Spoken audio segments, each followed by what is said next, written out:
Hey y'all, Melissa of Melly Sews here with you today, and today's project is a seasonal one. We're sewing up Christmas stockings.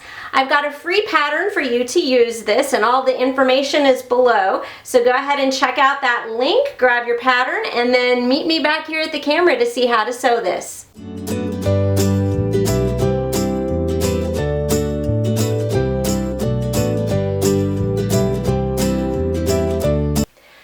So once you have downloaded the pattern, then you need to go ahead and cut out pieces.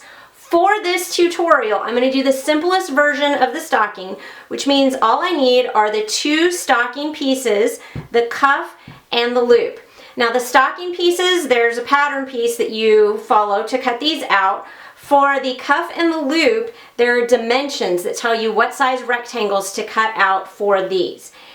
If you notice the applique options and the toe option on the pattern, I've got a link below to how to do those in another post. There's not a video, but there is a post showing how to do that. So the first step that I'm going to take today is to take my two stocking pieces, and I want to place them right sides together, match up all my raw edges.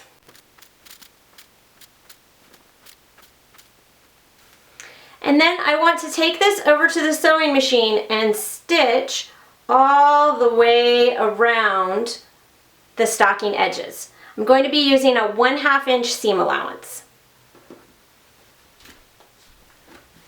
When you have stitched all around your stocking, this is what it's going to look like. And then the next thing we need to do is clip curves.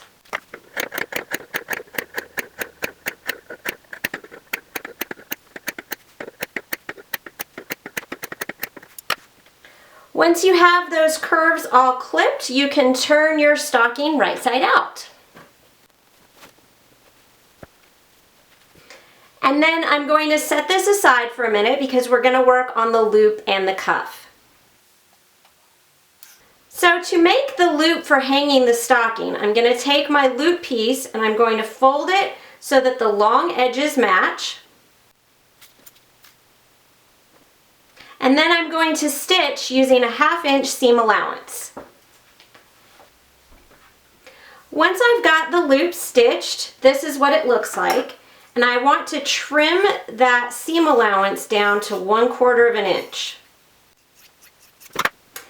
Then I'm going to turn this loop right side out. I'm going to use this tool to do it. This is a tube turner, and I've got a link below if you'd like your own.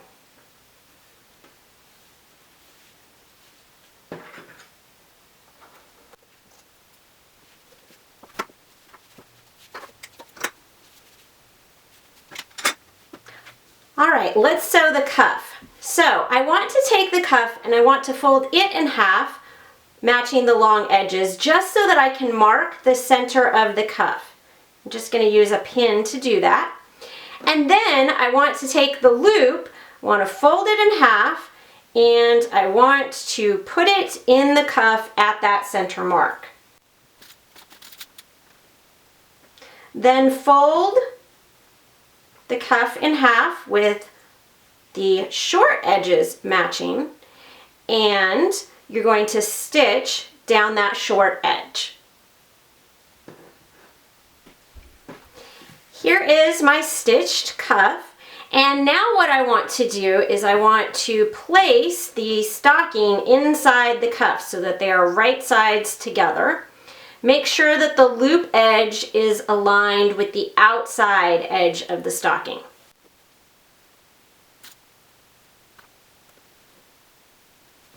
Open up your seam allowances as you're pinning those.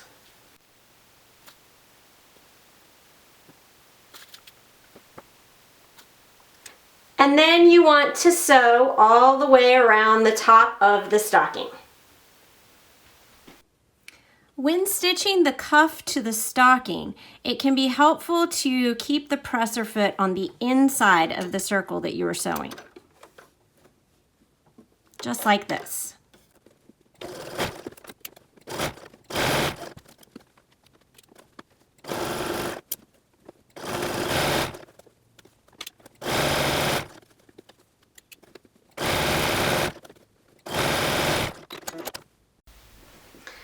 Once the cuff is sewn on the first pass to the stocking, this is what it's going to look like. And at this point, it can be easier to turn the stocking right side or wrong side out if you want. So I'm going to do that so you can see what I'm doing here. So what I want to do now is take the raw edge of the stocking and I want to pin it just over that seam I just sewed. Now, if you are using a thinner fabric than I am, this is a fleece, you're going to want to fold the edge under and then pin it over the seam. Because fleece is not going to fray and because it would make this really thick and difficult to sew at the edge, all I am going to do is fold my cuff down to where my loop is up there on the top and then pin it over that seam allowance. So I'm going to have extra that would have been folded under and I can trim that off later. I'm also able to do this because fleece does not fray, so it doesn't need to be finished. Okay, make sure that cuff is on there, that it's wrinkle free, that you've taken those seam allowances and you've pressed them upwards. And then what I'm going to do is on the inside of the cuff, I'm going to stitch in the ditch. That means I'm going to sew right in that seam that I sewed in the previous step. So let's go see how to do that. Okay, I'm going to slide my cuff on to the machine.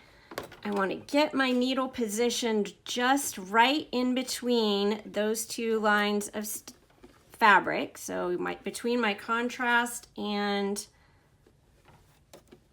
my stocking, and then I'm going to stitch right in that ditch.